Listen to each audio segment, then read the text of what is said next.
শহীদ বুদ্ধিজীবী দিবসে আমরা সকল বুদ্ধিজীবীদের জন্য আল্লাহর কাছে দোয়া করছি।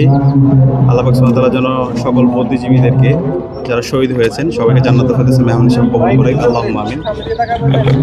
বুদ্ধিজীবীরাই আমাদেরকে সবসময় রাস্তা দেখিয়েছে। মহান মুক্তিযুদ্ধে বুদ্ধিজীবীরা যেভাবে সবাইকে রাস্তা দেখিয়েছে তার উপর ভিত্তি করেই বাংলাদেশের মুক্তিকামী ছাত্র জনতা রাজপথে নেমেছিল এবং সর্বশেষ পাকিস্তানি হানাদার বাহিনী আমাদের বুদ্ধিজীবীদেরকে শহীদ করে আমাদের এই আজাদিকে থামিয়ে দিতে চেয়েছিল, কিন্তু এই আজাদি থামেনি।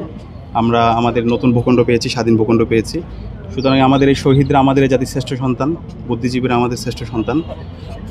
আমাদের স্বাধীন বাংলাদেশে প্রত্যাশা ছিল আমাদের বুদ্ধিজীবীরা যেভাবে আমাদের আজাদির স্বপ্ন দেখতো, নতুন বাংলাদেশের স্বপ্ন দেখতো, ইনসাফের স্বপ্ন দেখতো, স্বাধীন বাংলাদেশে ঠিক সেভাবে যারা বুদ্ধিজীবী হবে তারা সেই লিগাসি মেনটেন করবে। কিন্তু আমরা দেখতে পেয়েছি পরবর্তীতে কিছু বুদ্ধিজীবী তারা ফেসিবাদের পারপাস সার্ভ করেছে। গত 16 বছরে যদি আমরা দেখি, খুনি হাসিনাকে গুম, খুন, আয়নাগর প্রকল্পকে সহযোগিতা করেছিল বুদ্ধিজীবী নামের কিছু তারা, যারা ফেসিবাদের পারপাস সার্ভ করেছে।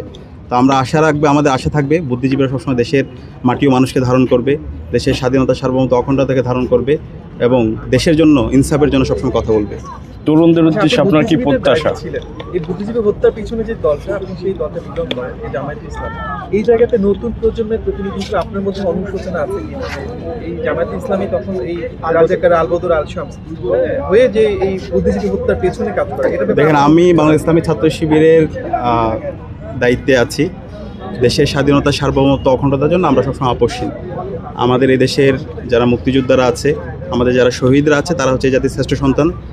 মহান মুক্তিযুদ্ধের মাধ্যমে আমরা স্বাধীন ভূখণ্ড পেয়েছি এবং এই 24-এর মাধ্যমে আমরা দিল্লির আজাদি থেকে আমরা মুক্তি পেয়েছি।